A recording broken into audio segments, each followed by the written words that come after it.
లేకుండా చేస్తాం.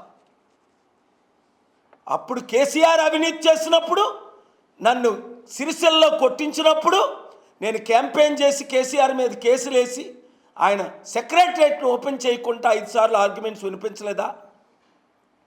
అర్థం చేసుకో, మనసు మార్చుకో. ఇప్పుడైనా బాహ్యంగా ఎందుకు చెప్తున్నాను? నువ్వు ఫోన్ చేస్తే నువ్వు ఫోన్ ఎత్తలేదు కనుక నువ్వు అల్లు అర్జున్ని అరెస్టు చేయించావా లేదా? గుండె దేవుడు ఉన్నాడు, కళ్ళు మూసుకొని ప్రార్థన చేసి మారు మనసు పొంది. ఇప్పుడైనా అల్లు అర్జున్కి బాహ్యంగా కాల్ చేసి క్షమాపణ చెప్పు. నువ్వే హోమ్ మినిస్టర్వి, నువ్వే సీఎంవి, నువ్వు చెప్తేనే మీ పీపీ సైలెంట్గా ఉన్నాడా లేదా? నువ్వు చెప్తేనే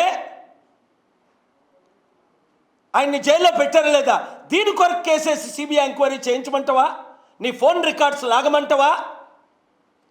పెట్టుకోవద్దు, ఈ రూట్లో వెళ్ళొద్దు. ఒక ప్రపంచ శాంతి దూతగా, ఒక అన్నగా చెప్తున్నాను. నన్ను అరెస్టు చేశారు ఇల్లీగల్గా. ఎవరు చేయించారు? 2012 మే 21 సోనియా గాంధీ. ఎవరి ద్వారా చేయించింది? సీఎం కిరణ్ కుమార్ రెడ్డి ద్వారా. ఎందుకు చేశారు? ఒకే ఒక కారణం, వాళ్ళ అవినీతిని ఎత్తి చూపించానని రేణుకా చౌదరితో చెప్పి అహ్మద్ పటేల్ని వారింటికి పంపించి 9 గంటల మీటింగ్ పెట్టి నేను కాంప్రమైజ్ అవనందుకు నన్ను అరెస్ట్ చేశారు. ప్రపంచ లీడర్ని నన్నే చేసినప్పుడు ఒక యాక్టర్ అల్లు అర్జున్ చేయడం మీకు విశేషమా?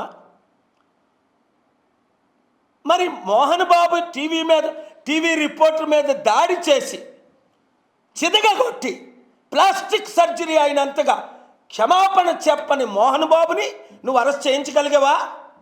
ఓహో అన్నా కదా స్టేట్మెంట్స్. కమ్మోళ్ళు అమ్మోళ్ళు లాంటి వాళ్ళు దేవుళ్ళని కులాల మధ్య చిచ్చు పెట్టొద్దు.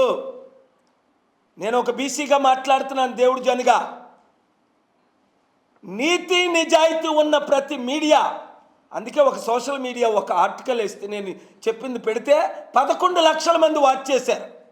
రెగ్యులర్ మీడియా ఇప్పోతే సోషల్ మీడియా ఉంది. న్యాయం చేయండి. ఇప్పుడైనా తమ్ముడు రేవంత్ రెడ్డి, నువ్వు రైతుని హ్యాండ్ కాప్ చేసి ఇడ్చుకెళ్ళవే, నీ పాపం పండింది. నువ్వు సమిట్ పెట్టనన్నావే, నీ పాపం పండింది. ఇప్పుడు అల్లు అర్జున్ అరెస్ట్ చేయించవే, నీ పాపం పండింది. కోట్ల మంది అభిమానులు ఉన్న అల్లు అర్జున్తో నువ్వు పెట్టుకుంటావా? ఆయన ఏమైనా చంపించాడా? యాక్సిడెంట్ అయింది. మరి చంద్రబాబు నాయుడు పుష్కరాల్లో 23 స్టంట్ చేసినప్పుడు 2019లో 23 చనిపోయారు. ఆయన అరెస్ట్ చేశారా పోలీసులు? 2022 కందుకూరులో 8 మంది చనిపోయినప్పుడు అరెస్ట్ చేశారా ఆయన ర్యాలీలో? మరలా పర్మిషన్ ఇచ్చి గుంటూరులో 2023 జనవరిలో 3 చనిపోయినప్పుడు గుంటూరులో ఆయన అరెస్ట్ చేశారా? మీ పొలిటికల్ ర్యాలీస్లో ఇప్పుడు నేను 2200 మీటింగులు పెట్టాను, శాంతి సభలు. నైజీరియాలో పెద్ద మీటింగు 70 లక్షలు, అమెరికా వాషింగ్టన్ డీసీలో 17 లక్షలు, Hyderabad parade ground, Gymkhana grounds, ఈ గ్రౌండ్స్ అన్ని నిండిపోయినప్పుడు 10-20 లక్షలు, బెంగళూరులో, చెన్నైలో. ఒక్కరు చనిపోలేదే 2200 మీటింగ్స్లో. మేము డిసిప్లిన్గా స్పిరిచువల్గా పెడతాం. ఆ తల్లి చనిపోయింది, చాలా విచారం. వెంటనే అల్లు అర్జున్ 25 లక్షల రూపాయలు అనౌన్స్ చేశాడు. నేను ఈరోజే చెప్తున్నాను అల్లు అర్జున్కి, కనీసం ఆ కుటుంబానికి ₹1 ఇవ్వమని. ఇవ్వగలిగితే 5 కోట్లు. దేవుడు నీకు 1000 కోట్లు ఇచ్చాడు, ఇంకో 10,000 కోట్లు ఇస్తాడు. దేవుడు నేను దీవిస్తాడు. ఆ కుటుంబానికి ₹1 5 కోట్లు చెల్లించు. ఎందుకంటే బిడ్డ అనాథి అయిపోయాడు, హాస్పిటల్లో ఉన్నాడు. కానీ నీకు మంచి రోజులు వచ్చే అల్లు అర్జున్, దేవుడు నీతో ఉన్నాడు, నేను నీతో ఉన్నాను.